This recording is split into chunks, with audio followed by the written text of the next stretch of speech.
अस्सलाम वालेकुम, मैं हूं फैसल तारड़। मेरे साथ मुल्क के नामवर तजिज़िया नगार प्रोफेसर ताहिर नईम मलिक साहब हैं। हमने पंजाब के ज़िमनी इलेक्शन के हवाले से बात करनी है, जो कि सुबह पंजाब के 20 हलकों के अंदर हो रहा है। और ये इलेक्शन कम और आर पार वाली सूरत हाल ज़्यादा हो गई है क्योंकि अगर नून लीग ये इलेक्शन हार गई तो नून लीग की पंजाब में हुकूमत ख़त्म हो जाएगी। और पंजाब में हुकूमत ख़त्म होने का मतलब ये है कि आपकी ओवरऑल हुकूमत ख़त्म हो जाएगी, क्योंकि उसके बाद आपने इस्लामाबाद पे हुकूमत करके क्या करना है। लिहाजा एक तरफ PTI है, खान साहब हैं, दूसरी तरफ 14 जमातें हैं, मीडिया है, इस्टेब्लिशमेंट है। प्रोफेसर ताहिर मलिक साहब से हम जानेंगे कि कौन सी पार्टी इस वक्त, हालांकि नून लीग धांधली करने की भी मास्टर है और उनके पास हुकूमत भी है, और हुकूमत इसके अलावा कौन सी पार्टी जो है वो स्ट्रांग हो सकती है, कौन से हलके से कौन सा कैंडिडेट जीत सकता है। जी मलिक साहब। जैसे कि बहुत शुक्रिया, आपने अपने इब्तिदाइये में बताया कि इसमें स्टेक्स बहुत हाई है और ये सुप्रीम कोर्ट के फ़ैसले के मुताबिक ये इलेक्शन हो रहे हैं और लिहाजा इसके अंदर की हुकूमत बरकरार रहेगी या नहीं रहेगी, किसका बयानिया मकबूल है, गैर मकबूल है। और ये क्योंकि इमरान खान साहब का एक बयानिया था कि मुझे जो निकाला गया रेजीम चेंज हुई और मैं अवाम में मकबूल था जब इन हाउस चेंज की गई, तो ये इस तरह के टेस्ट केस हैं।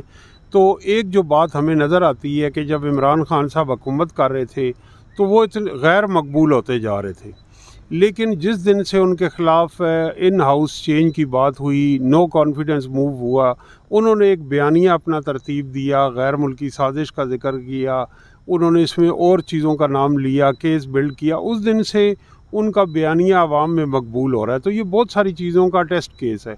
दूसरा इसका पहलू ये है कि तहरीक इंसाफ ने ये रेफरेंस इलेक्शन कमीशन में किया था कि ये अरकान तहरीक इंसाफ के अरकान थे, ये मुनहरफ हुए, इन्होंने ज़मीर के ख़िलाफ़ वोट दिया। तो अब ये भी टेस्ट केस है कि वो ये साबित करेंगे कि हम अपनी वजह से जीते हैं, जबकि PTI ये साबित करेगी कि ये इनको शिकस्त हुई है तो हम आज भी मकबूल हैं। तो ये बहुत ज़्यादा स्टेक्स इसमें हाई है। अब जो आप कह रहे हैं कि कौन सी पार्टी मकबूल है, गैर मकबूल है, देखें इस हद तक मैं जो भी नतीजा है इलेक्शन का 19-20 के करीब होता है, एक पार्टी जीती खाती है। लेकिन एक चीज़ तहरीक इंसाफ की मैं देखता हूँ कि जो पंजाब नून लीग का गढ़ था उसमें उन्होंने डेंट डाल दिया। इमरान खान साहब की एक कामयाबी है कि एंटी नून लीग वोट जो है उन्होंने इकट्ठा कर ली। तो हमने ये देखा कि पंजाब में 2 पार्टी सिस्टम हमेशा से रहा है। इवन पाकिस्तान के क़याम से पहले भी यहाँ पे कांग्रेस और मुस्लिम लीग थी, फिर 90 की दहाई में पीपल्स पार्टी और नून लीग थी, एक धड़े थे 2 और बड़ी पोलराइजेशन थी। तो अब जब पीपल्स पार्टी का वोट बैंक कम हुआ तो एक खला पैदा हुआ, वैक्यूम ने जनरेट, उस वैक्यूम को PTI ने कवर किया। अब छोटे छोटे स्प्रिंटर ग्रुप होते हैं, मसलन तहरीक लब्बैक है, वो किस पार्टी का वोट बैंक डैमेज करता है। इसी तरह जो सुन्नी तहरीक है, जो अभी उनका एक इलामिया आया है हाफिज़ हामिद रज़ा का, और इसी तरह एक फ़िरका वाराना तंजीम है जो जंग में नून लीग को सपोर्ट कर रही, तो ये वोट आपके ऐड हो जाते हैं। तो बुनियादी तौर पे जो मैंने स्टडी की है उसके अंदर पंजाब में धड़ों की सियासत है, सियासी पार्टियों का एक वोट बैंक है, और तीसरा मकामी सियासत के इश्यूज़ हैं। तो कोई इस धड़ा किस हद तक मजबूत होता है, किस हद तक कमज़ोर होता है, हुकूमती असर और रसूख का कितना उस पर इन्फ्लुएंस होता है। और एक तीसरा भी अहम पहलू ये है कि वो जो कैंपेन है और पोलिंग वाले दिन जो आधा इलेक्शन होता है, कौन सा उम्मीदवार अपने वोट पोल कराने में कामयाब होता है, वोटर मोबिलाइजेशन करता है, और जो फ़ैसला कौन एक आखिरी फ़ैसला होता है कि उम्मीदवारों के चुनाव में हमने देखा कि तहरीक इंसाफ ने पिछले इलेक्शनों में 15 से 20 ऐसे हल्के हैं जहाँ वो बेहतर रिज़ल्ट दे सकती थी, लेकिन उन्होंने चुनाव दुरुस्त नहीं किया। अब मुझे दोनों पार्टियों से ये नज़र आ रहा है, देखें एक चीज़ तो तारड़ साहब ये है कि हमारी सियासत मैच्योर हुई है 90s से। 90 की दहाई में एक इस्तिलाह आई लोटा करेसी, लोटाइज़म। तो लोटा क्या है कि जो बंदा अपनी वक्ती मुफाद के लिए नज़रिए असूल को कुर्बान करता है और छोटे मोटे मुफादात पे अपना ज़मीर भेज देता। तो उस वक्त मुस्लिम लीग, जब इसहाक खान और नवाज़ शरीफ की टसल थी, लोग मुस्लिम लीग काफ में चले गए और जब जनरल मुशर्रफ ने मार्शल लॉ लगाया तो अक्सरियत ऐसे इलेक्टेबल्स उधर चले गए। फिर वही लोग पीपल्स काफ लीग से पीपल्स पार्टी नून लीग में दोबारा वापस आए। फिर वही लोग सूबा जनूबी पंजाब महाज का मखदूम खुसरो बख्तियार मज़ारी लगारी ये सब लोग एन ब्लॉक जो है तहरीक इंसाफ में शामिल हुए। फिर वही लोग तहरीक इंसाफ का जब अदम एतमाद पेश हुई तो वो कुछ में से कुछ काबीना के मेंबर हैं इस वक्त और कुछ जो हैं छोड़ गए। तो ये जो तसलसल है, कहते हैं हम पार्टी तब्दील नहीं करते बल्कि हमारी पार्टी तो एक इक़्तिदार की पार्टी, बल्कि मुल्तान से आगे जो जागीरदार हैं उनके बारे में मशहूर है 90 की दहाई में कि दोनों पार्टियों का टिकट अप्लाई कर देते थे, मुस्लिम लीग का भी पीपल्स पार्टी का, और झंडे पीछे अपने डेरे पे नौकर को दे आते थे। लाहौर से फ़ोन आता था, वो कहते थे कि ये इससे करो, इस पार्टी का हमें टिकट मिल गया पीपल्स पार्टी का या नून लीग का, वो डेरे पे झंडा लगा दो। दोनों झंडे उन्होंने सलवा कर इस्त्री करा के लगाए होते थे। तो ये हमारी जो इलेक्टेबल्स हैं, मैं ये देख रहा हूँ कि बहुत सारे हलकों में जो एक कमिटमेंट दी गई इनको नून लीग की जानिब से कि आप हमें वोट करें और हम आपको टिकट देंगे। तो नून लीग का जो जेन्युइन बंदा था, कैंडिडेट था, जो थ्रू थिक एंड थिन मुश्किल वक्त साथ रहा, उसको आपने टिकट नहीं दिया, नए को दिया, तो उस बंदे को नफ़रत का रद्द अमल का सामना है। पीटीआई का वर्कर से भी, पीटीआई का वर्कर ये देख रहा है कि इसने मेरी पार्टी को छोड़ा है, और नून लीग का वर्कर देख रहा है कि इसका तो मेरी पार्टी से ताल्लुक़ नहीं। तो ये रद्द अमल जो है ये वोटों में आपको ज़ाहिर हो सकता है। तो 4-5 ऐसे भी हल्के हैं जहाँ नून लीग के जो उम्मीदवार हैं वो आज़ाद खड़े हो गए और उनकी अच्छी खासी पोजीशन है वोट लेने के लिए। मसलन खुशाब में देखें, वहाँ एक आसिफ भाई हैं जो सूबाई वज़ीर रहे हैं नून लीग के, वो उन्होंने इंडिपेंडेंट ग़ुलाम रसूल संगा के मुकाबले में इलेक्शन लड़ने का ऐलान किया। लोधरा में ये पोजीशन है और ये किसी एक पार्टी तक नहीं है। आप देखें कि लोधरा में जो जहांगीर तरीन को जिन्होंने शिकस्त दी थी नून लीग के पीर इकबाल शाह, वो अब नून लीग में शामिल हो गए, पीटीआई में शामिल हो गए, और उनके बेटे आमिर इकबाल शाह इस वक्त तहरीक इंसाफ के टिकट होल्डर हैं। तो ये इसी तरह जो सरदार सैफ खोसे हैं वो नून लीग में रहे, पीपल्स पार्टी में रहे, फिर अब वो दोबारा नून लीग में गए, अब वो तहरीक इंसाफ के उम्मीदवार हैं। नज़ीर चौहान जो लाहौर से हैं, तहरीक इंसाफ के टिकट पे लड़े, रुकन असम्बली मुंतखब हुए, तरीन ग्रुप में गए, दोबारा तहरीक इंसाफ में वापस आए और अब वो नून लीग के उम्मीदवार हैं। तो ये एक सूरत हाल है कि जिसकी वजह से लोगों का जो ट्रस्ट है, और ये है कि ये लोग खा कोई भी पार्टी हो, कोई भी बयानिया हो, ये लीडर के पीछे खड़े हो के तालियां बजा रहे होते हैं और यही रुकन असम्बली होती हैं। तो ये ट्रेंड, और जो दूसरा फैक्टर मैं देख रहा हूँ कि कैंपेन का मेयार हर हलके में नेशनल लीडरशिप गई है, इमरान खान साहब गए हैं और मोहतरमा मरियम नवाज़ गई हैं, लेकिन कैंपेन का कोई लेवल ही नहीं था।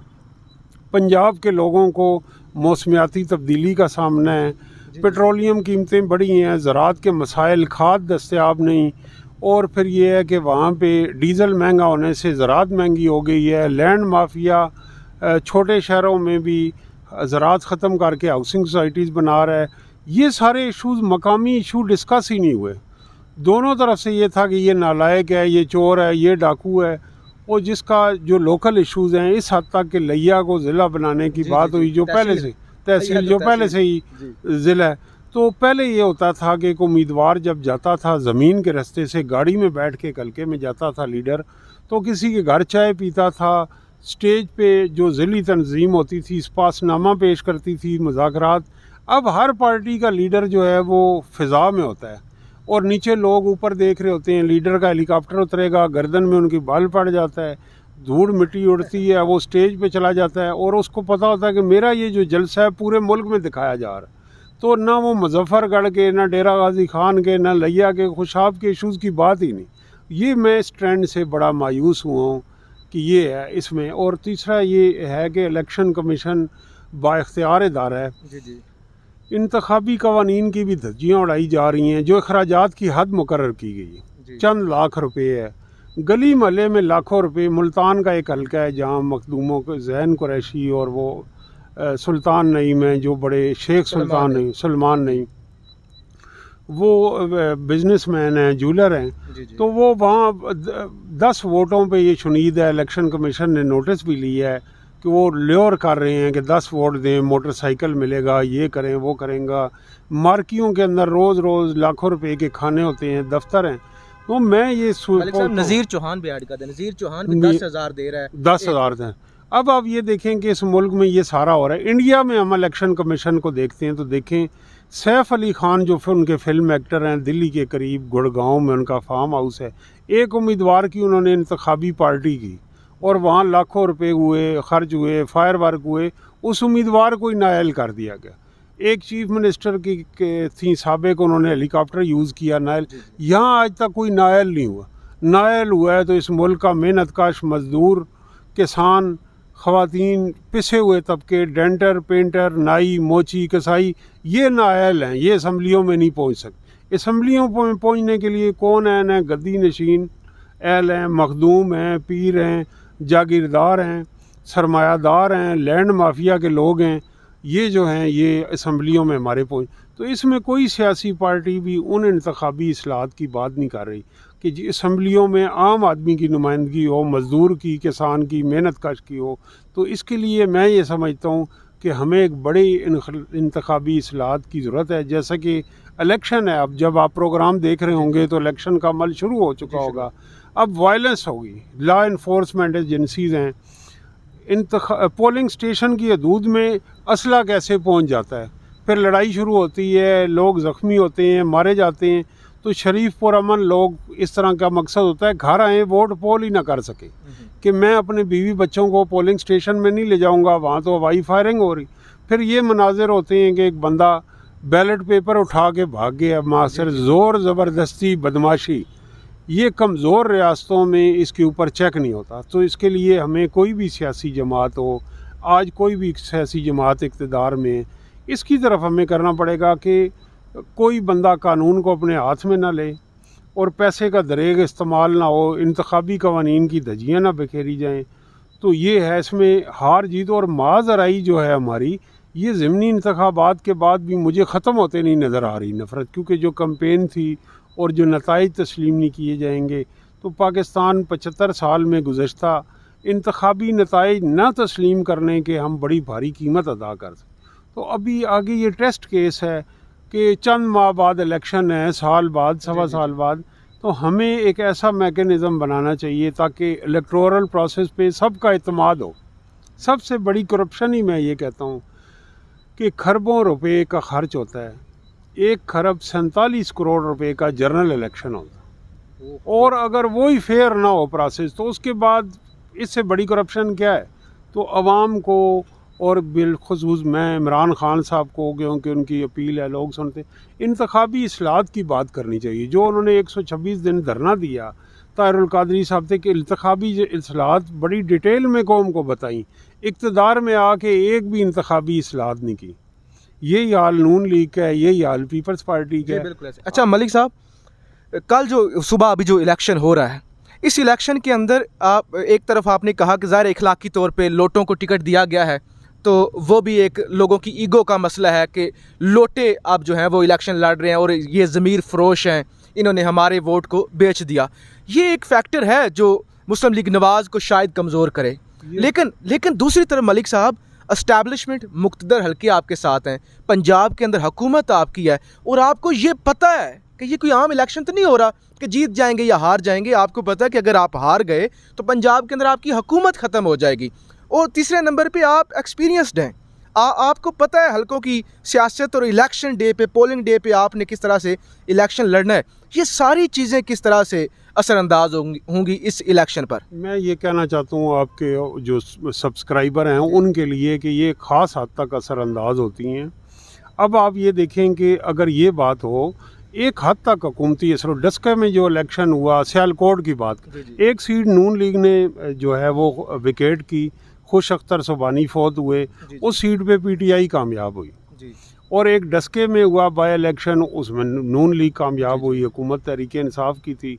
तो एक ख़ास हद से ज़्यादा फ़ायदा नहीं। अगर वोटर मोबिलाइजेशन होती है, ग्राउंड पे पीटीआई जो है वो मेहनत करती है, तो वो अपनी फतह को शिकस्त में बदल। यहाँ हमने देखा कि मंजूर भट्टो चीफ मिनिस्टर थे, और वो इलेक्शन उस वक्त निगरान हुकूमत का तस्वर भी नहीं था। वो वज़ीर आला थे, वो हार गए। नवाज़ शरीफ वज़ीर आला थे, 88 में हार गए।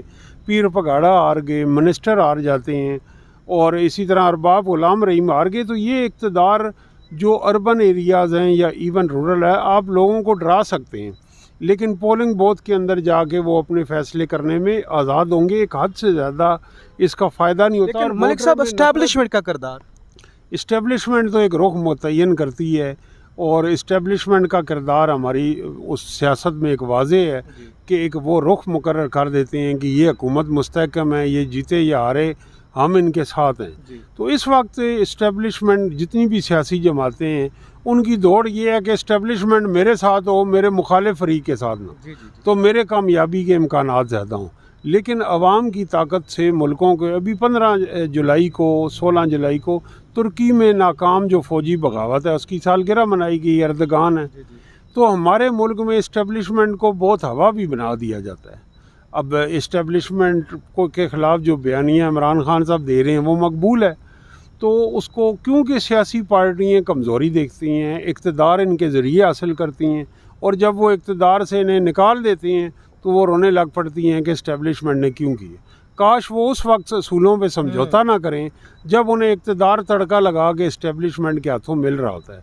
तो इस्टेब्लिशमेंट का पाकिस्तान की सियासत में रोल है, लेकिन ये रोल इस वजह से भी है कि हमारे जो सियासतदान हैं, हमारी सियासी पार्टी हैं, वो अपने बुनियादी असूलों पे कंप्रोमाइज़ कर लेते हैं। चले मलिक साहब, 20 हलकों के अंदर इलेक्शन हो रहा है, लाहौर के 4 हल्के हैं, इसी तरह से मुल्तान का हल्का। तो आपको क्या लगता है इनमें से नून लीग कितनी सीटें जीत जाएगी और पीटीआई कितनी सीटें जीत सकेंगे? एक तो मैं कहता हूँ तज़िया कार को, क्योंकि इलेक्शन है, ऐसी प्रेडिक्शन नहीं करनी चाहिए, लेकिन गालिब इम्कान ये नज़र आ रहा है। लाहौर में जो नून लीग का गढ़ था वहाँ पीटीआई को अच्छा खासा वोट मिलेगा, और गालिब इम्कान है कि नून लीग के 1-2 उम्मीदवार वहाँ हार जाए। ओवरऑल जो मैं ये देख रहा हूँ कि 11-12 सीटें नून लीग की आएंगी, और बाकी सीटें जो हैं उनमें कोई 1-2 आज़ाद भी हो सकते हैं, पीटीआई भी हो सकती है, और ये एक आध सीट का उतार चढ़ाव भी हो सकता है। तो ये सूरत हाल इस वक्त मुझे दिखाई दे। लेकिन मलिक साहब, पीटीआई का इस वक्त नैरेटिव बिक रहा है, और रजीम चेंज पाकिस्तान में हुआ, उस हवाले से उसको साजिश बना के वो एक नैरेटिव है। फिर एस्टैब्लिशमेंट के ख़िलाफ़ एक नैरेटिव है कि हुकूमत से निकाल दिया गया।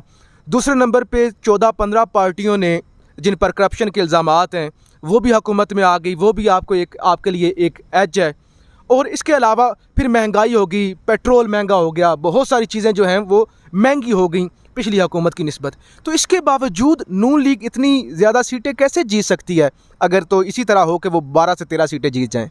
यकीनन नून लीग को डेंट पड़ा है, उनकी पॉपुलैरिटी का ग्राफ जो है वो नीचे आया है 1.5-2 माह में। जो महंगाई हुई है, पेट्रोलियम की कीमतें हुई हैं, लेकिन आप ये देखें कि हमारी पॉलिटिक्स लोकल है, वहाँ 15 से 20% बयानिए का वोट होता है। आप फालिया से हैं, मंडी बाउद्दीन में, वहाँ का वोटर धड़ेबंदी पे, बरादरी नेटवर्क पे, पीरों के फॉलोअर्स होने पे वोट देता है। 15 से 20% वोट वो होता है जो ये देखें। अब जंग में एक तरफ हज़रत सुल्तान बाऊ की गद्दी के सजादा नशीन है एक उम्मीदवार को, दूसरी तरफ जो शाह जियोना की गद्दी है उसके मखदूम फैसल साल हयात उस तरफ हैं, और इसी तरह बहुत सारे हल्कों में उम्मीदवार सियासी पार्टियां देती हैं कि इसमें गुजर बरदरी का वोट है, तो लिहाजा शबीर गुजर साहब अच्छे कैंडिडेट होंगे।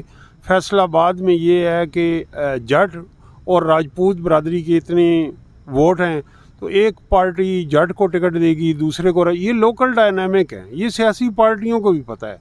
तो बयानिए का वोट एक हल्के में 15 से 20% से ज़्यादा नहीं हो सकता। शहरी हल्के, यहाँ मैं मुख्तलिफ हूँ, इस्लामाबाद जहाँ बैठे हैं प्रोग्राम कर रहे हैं, यहाँ के लोगों के लिए क्योंकि बरादरी की वो कंसंट्रेशन नहीं है, चारों सूबों के लोग हैं। आप देखें यहाँ से असद उमर कराची से आके जीत गए, मखदूम शाह जावेद हाशमी साहब यहाँ मुल्तान से आके जीत गए, लेकिन जो रूरल कॉन्स्टिट्यूंसीज हैं वहाँ। और एक और मैं बड़ी अजीब ट्रेंड देख रहा हूँ, और इसे इमरान खान साहब को भी इससे सोचना चाहिए कि उस्मान बुज़दार साहब को उन्होंने इतना डिफेंड किया, लेकिन वो मुझे कहीं कैंपेन में नज़र ही नहीं आ रहे। मुझे बड़ी मायूसी हुई है। मुजफ्फरगढ़ में उनकी रिश्तेदारी हैं, जो गोपांग ख़ानदान है उनका करीबी रिश्तेदार है। डीजी खान में उनकी रिश्तेदारी हैं, डीजी खान की डेवलपमेंट में उन्होंने बड़ा काम किया है। तो ये जो जनूबी पंजाब के अजला हैं, यहाँ किसी कैंपेन में उस्मान बुज़दार नज़र ही नहीं आ रहे, मखदूम खुसरो बख्तियार नहीं नज़र आ रहे। तो भाई ये आप जो हैं, और खुसरो बख्तियार के छोटे भाई पंजाब के सूबाई हाशिम बाग जो सूबाई वज़ीर ख़जाना थे, आप लोगों ने 3 साल 8 महीने इक़्तिदार बिला शिरकत गैर इंजॉय किया, लेकिन अब आप इनएक्टिव हुए हैं। मुझे लाहौर में डॉक्टर यास्मीन राशिद एक इफेक्टिव कैंपेन करते नज़र आ रही हैं, मुसरत जमशेद चीमा नज़र आ रहे हैं, फ़वाद चौधरी नज़र आ रहे हैं, फ़रूख हबीब नज़र आ रहे हैं। लेकिन जनूबी पंजाब के अजला में जहांगीर तरीन साहब तो चले पार्टी से अलहदा हो गए, तो शाह महमूद कुरैशी साहब अपने हलके में फिर फंसे हुए हैं। कोई और पीटीआई का सेकंड टियर का बड़ा लीडर मुझे वहाँ नज़र ही नहीं आ रहा। जरताज गुल अपने हलके में, तो उस्मान बुज़दार साहब को, मखदूम खुसरो बख्तियार को इन हलकों में जाके जलसों से खिताब करना चाहिए था। और इस आपने इतने बड़े सूबा उसको बुज़दार को दिया जो अपने ज़िलों में, अपने अजला में अभी गैर मुतहरिक हैं। ये बहुत बड़ा एक लम्हा फ़िक्रिया है तहरीक इंसाफ के लिए। अच्छा मलिक साहब, आखिरी सवाल, कल इस वक्त तक जब रिज़ल्ट्स आ चुके होंगे तो उसके बाद की हम सूरत हाल पे आखिर में बात करते हैं। अगर तो पीटीआई सीटें ना जीत सकें तो पीटीआई के पास एक बयानिया है कि हमें इलेक्शन हरवाया गया है, एस्टैब्लिशमेंट की जानब से हमें इलेक्शन हरवाया गया है। लिहाजा खान साहब ये ऐलान कर चुके हैं कि अगर तो इलेक्शन हरवाया गया, क्योंकि हम जीत रहे हैं, अगर हरवाया गया तो फिर हम लॉन्ग मार्च करेंगे। दूसरी तरफ मलिक साहब, दूसरी तरफ अगर तो इलेक्शन हार जाती है नून लीग, इसका मतलब है आपकी पंजाब के अंदर हुकूमत ख़त्म हो जाएगी, तो उसके बाद फिर एक अलग इंतशार, एक अलग तरह के मामलात। तो इलेक्शन के बाद, रिज़ल्ट्स के बाद की सूरत हाल को आप किस तरह से देख रहे हैं? इसके लिए ये है कि हम परसों प्रोग्राम कर लेंगे, क्योंकि सियासत अगर मगर पे नहीं होती कि यानी जो है, अगर मेरी फूफी है उनकी जिन्स तब्दील होती तो वो जो है मेरे चचा होते। तो इसी तरह हमें अगर मगर पे तजिया नहीं करना चाहिए, लेकिन इस सियासी जो माजराई है इसको तकसीम होना, ख़त्म होना चाहिए। मेरी ख्वाहिश है कि पाकिस्तान में एक ऐसा इलेक्शन हो कि हारने वाला जीतने वाले को मुबारकबाद दे। अफसोसनाक बात यह है कि ऐसा हालात दिखाई नहीं दे रहे। और दूसरा ये है कि इमरान खान साहब का एक, अगर वो पहले से ये कह रहे हैं कि देग अभी पकी नहीं है और वो कह रहे हैं कि इसका जायका ये होगा पकाना, उनको भी इंतज़ार करना चाहिए। और देखें, वो एक फ़रीक है और हुकूमत एक फ़रीक है, इन दोनों पे मैं एतमाद नहीं करता।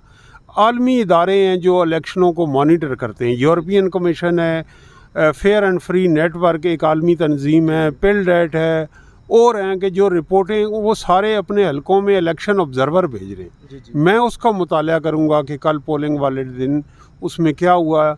अगर वायलेंस के वाक़यात आते हैं, अगर लोग कानून को हाथ में ले रहे हैं, बैलेट बैग्स बिक रहे हैं, तो फिर मेरी इलेक्शन कमीशन से ये कर सकते हैं। देखें कि ये इलेक्शन कमीशन इमरान खान साहब की पीटीआई की दरख्वास्त पे इन 20 हलकों पे इलेक्शन करा रहा है। इस इलेक्शन कमीशन ने जब धुंध और धांधली का इशू हुआ था तो डस्का में री पोलिंग भी की है। अगर कल धांधली होती है, अगर का आपका सवाल है, तो फिर री पोलिंग भी हो सकती है। कोई ज़रूरी नहीं है कि वो नताइज तकसीम होंगे अगर कानून को। इसलिए हमें सिस्टम को पे फेथ रखना चाहिए और इदारों को मजबूत बनाए बगैर हमारी ऑप्शन इसके कोई नहीं। बड़े मुझे कुछ इकदाम अच्छे लगे, उन्होंने नोटिस लिया है। मुल्तान में जो ये मोटरसाइकिल, मैं तो होंडा ही लैसा, ये इश्तहार था, ये दोनों में, तो इस पर नोटिस लिया उन्होंने। जो वज़ीर आला पंजाब ने 100 यूनिट इसके ऊपर किया। और जो हुकूमती शख्सियात हैं उनके इलेक्शन कैंपेन में सर, इसमें मज़ीद मैं देखना चाहता हूँ कि इलेक्शन कमीशन मौसर तरीके से वो ये ना देखे कि ये पार्टी है, जो भी वायलेट कर रहा है उसको वो वहाँ नोटिस भी लें, सज़ा भी दें, जुर्माना भी करें। प्रोफेसर ताहिर नईम मलिक साहब, बहुत शुक्रिया। अपनी राय का इजहार ज़रूर कीजिएगा। पाकिस्तान जिंदाबाद।